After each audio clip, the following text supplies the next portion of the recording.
Good morning, everybody. This week on the channel, it's going to be all blues. And we're going to start things off with Peter Frampton's album called All Blues. This album was released on June 7th, 2019 on Hippo Records. And it is a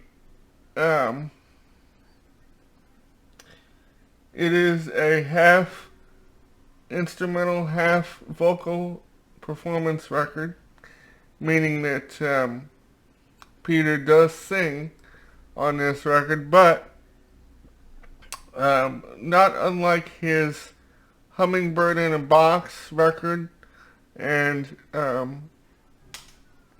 his Fingerprints record, Peter Frampton has become somewhat synonymous for instrumental records.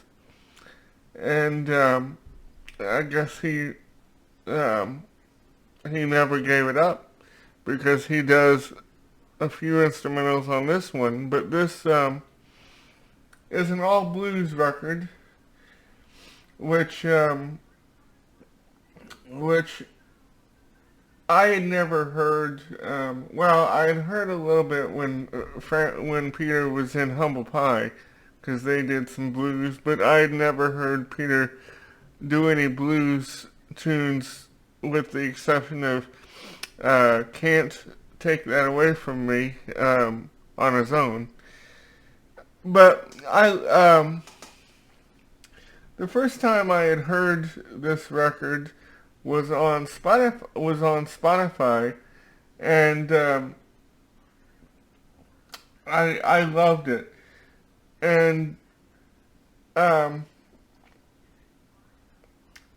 thought it was a well-crafted record, and actually I have several favorites on here, but my absolute favorite is a song that I first heard and learned from the Blues Brothers, She Caught the Katy, which that's a vocal performance, and Peter does a tremendous job on this number.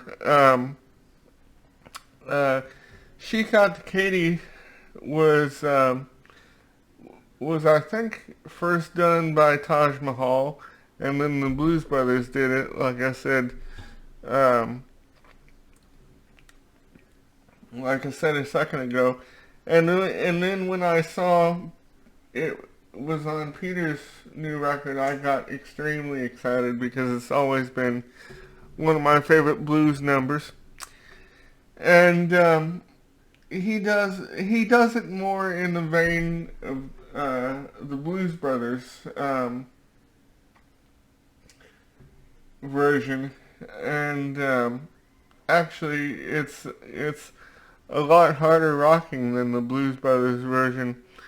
On a side note, I was always hoping that Dan Aykroyd and John Belushi would have put "She Caught the Katy" in the live set, but they never did, I don't think.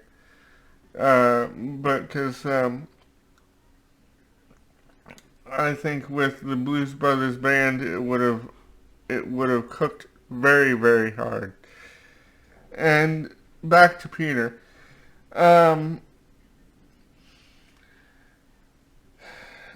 Another one of my favorites is an instrumental version of "Georgia on My Mind,"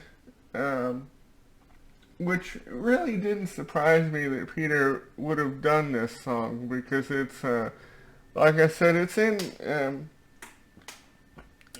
his wheelhouse as far as instrumentals go, and he did a tremendous job of it. And it is very laid back, and no guitar pyrotechnics and stuff.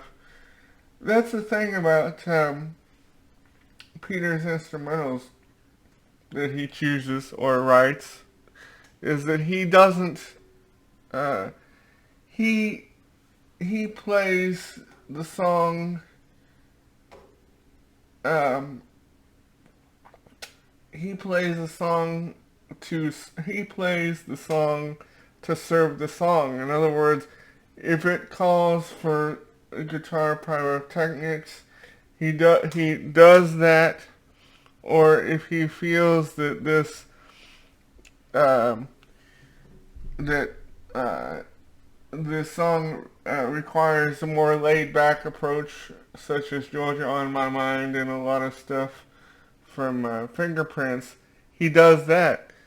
And and he's not one to he's not a showboat of a guitarist. He's he's not one to show off. I mean, he shows off, but when required. In other words, he's he he doesn't shove it down your throat. And so that's what I like about a lot of his instrumentals is he doesn't shove the song down your throat. He just lets it breathe. And um,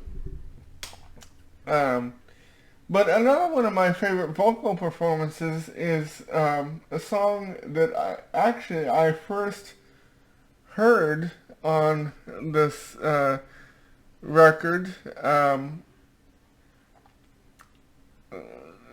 Is a song called "You Can't Judge a Book by Its Cover," and he does it in more of the Bo Diddley style. And actually, I think it may be a Bo Diddley number, if I remember right. So it's, but it is tremendous. And another favorite of mine is, I can't remember if this is an instrumental version or a vocal version of B.B. King's "The Thrill Is Gone." And I also I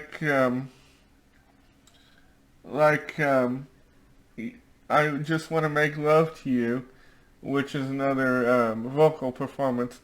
But and one of my other favorite blues songs that's on here is a song that I first heard Eric Clapton do on his Pilgrim record, which we will be reviewing a little farther down the road.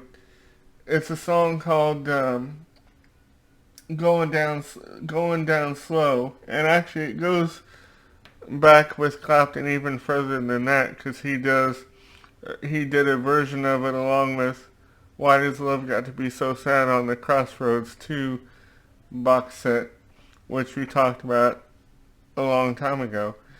And but I first heard, like I said, "Going Down Slow" on Clapton's Pilgrim record, and then I I kind of grew to love it because he also does it on his live album from the Reptile tour. From the Reptile tour, "One More Car, One More Rider." But that's another review. And so, when Peter chose to put it on All Blues, I was super excited. Actually, I forgot that it was on here because for some reason my computer didn't. I have all my CDs on a computer. All the it didn't bring the track listing in, so I couldn't read the songs. But anyway,